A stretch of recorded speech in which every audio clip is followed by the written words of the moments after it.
You know, in times of recession, you and I, your neighbors, coworkers, friends, and family, most of us try to spend more wisely. We're more frugal. Our next guest says state government is doing the exact opposite, continuing to spend more and more each year. Dr. Byron Schlomach is the Director of Economic Policy at the Goldwater Institute, joining us this morning. Doctor, thank you so much for being here. Absolutely. We have a lot to talk about. Let's begin with, there is a budget proposal that has passed. It has not yet made it to the governor's desk. Right. What are your thoughts about the proposal that's on the table? Well, I think one of the problems that it has is it probably hasn't made enough in cuts, spending cuts yet. One of the things that I've discovered since being here in Arizona is that there's a great deal of reticence to cut back on spending. There was a lot of willingness to spend more while the money was coming in, but relatively little willingness to cut back now that the money has stopped rolling in. However, overall, at least it balances the budget for this year, this next fiscal year, starting in July, without raising taxes. And that's a big positive, big plus for the legislature. That's one of the things that Governor Brewer has been pushing for. My understanding is that she has said there's little else we can do to really balance the budget unless we raise taxes.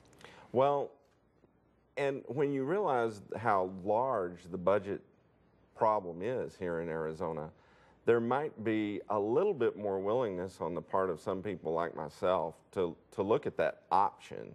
And let's talk about the budget deficit, because the numbers are in question. Lawmakers say our budget deficit is $3.1 billion. The governor's office says by their estimation it is $4 billion. And so I ask you, how are we that far apart in what exactly the numbers of our budget deficit are? Well, when I look at the documents that the governor and the legislature put out, I think they start from two very different starting points. And again, I think they do.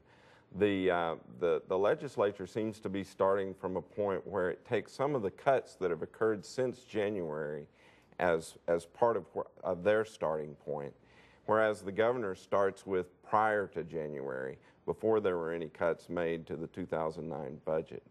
And so the legislature, their cuts total of $630 million according to their documents, while the governor's cuts total almost $1 billion according to her document. Well, that indicates that they're starting from two very different starting points. In fact, I think the total cuts under the legislature's plan, if you start from the same starting point as the governor, would be about $1.2 billion. I want to take a look at some of your analysis of the general fund. And if we can go ahead and put this up on the screen and you can explain to us exactly what we're seeing here. Well, you can see general fund spending during the early part of the decade was more or less flat. If you'll recall, there was a recession during that period. You see a little bit of a dip in 2003, and then from then on, general fund spending just explodes. And for folks who don't know, what's the general fund? The general fund is that part of the budget that is funded from general taxes that are not designated for very specific purposes. For example, the highway fund is designated for roads, so that's not included in this graphic. But when we get to 2007, in the beginning of this current recession, you see that general fund spending flattens out. Now, part of the reason it flattens out is not because of actual spending reductions, but due to gimmicks that were instituted at the time that takes money off the books, so to speak.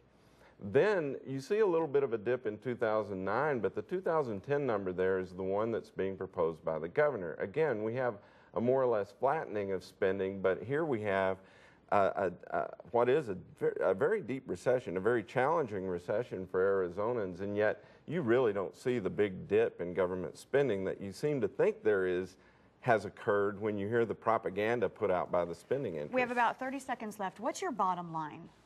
My bottom line is that we need to get through this current crisis the best we can with as few tax increases as possible, and that means cutting as much as possible, as much spending as we possibly can, before we even begin to think about revenue increases. And we're running out of time, but I pulled a previous article from you, and one of your recommendations was take a look at the Department of Corrections. They've seen a great deal of growth, and you say it might be time to rethink the sentencing of non-violent offenders. That's exactly right. We need to think very innovatively about how we spend our money and how to get the best bang for the buck.